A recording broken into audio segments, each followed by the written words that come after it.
Drama at the Moriah wedding. The morning of the Moriah wedding was wet and stormy. Thandi the bride was cross. "Why is it raining on the most important day of my life?" she asked.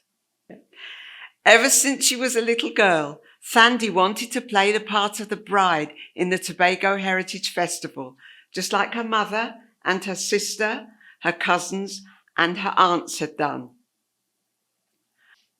Her family had the best village seamstress make a long white frilly dress with a bustle, decorated with colourful flowers and bows. She wore plenty beads and bracelets and long gloves and golden slippers. On her head she wore a shining tiara and a broad-brimmed hat covered with flowers. Doofus the groom wore a scissor-tailed coat, a black stovepipe hat, white gloves and a bow tie. He carried a huge house and land umbrella. The wedding procession usually danced the brushback up the steep, long, winding road from Kitty Bamboo Gully to Lincoln Gap at the top for the wedding celebrations. But at 11 o'clock sharp, when the wedding was due to start, it began to rain heavily. George the driver arrived in his stretch limo, dressed in a new suit, his hair plaited into a neat ponytail. "Never mind the rain," he said to Thandi's mum. "I'll drive them through Scarborough and Mason Hall before going to Moriah." Thandi and Drufus ran to the car and George drove off. "Slow down, you're driving too fast," Drufus bawled. "Don't worry all, we'll get there safely," George said, smiling. The rain kept falling and the road was wet and shiny.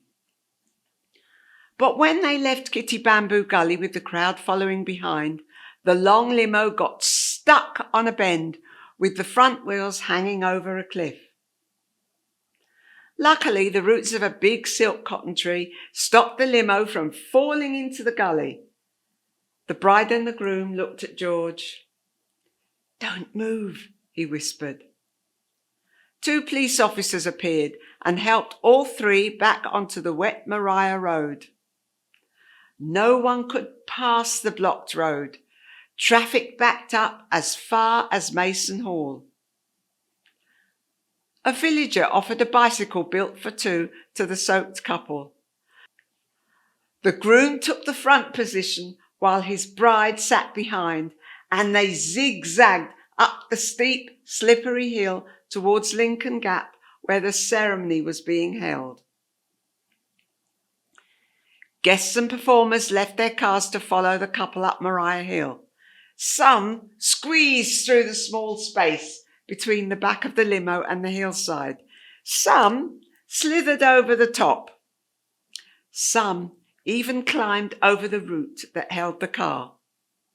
They laughed at George, who angrily kicked his car, his ponytail swinging from side to side. Then Drufus and his bride toppled over into a muddy puddle. "Oh no, my dress is ruined," Thandi wailed. The crowd ran with their umbrellas and created a huge shelter for the mud-soaked couple. Somehow they got up the slippery hill, dancing the brushback. Sounds of fiddles and tambourine music filled the air. The wedding took place under the house and land umbrellas. Everyone told Thandi she was the prettiest bride, even though her hat, her dress, and her golden shoes were ruined. Nobody cared. 1 hour later, the sun came up.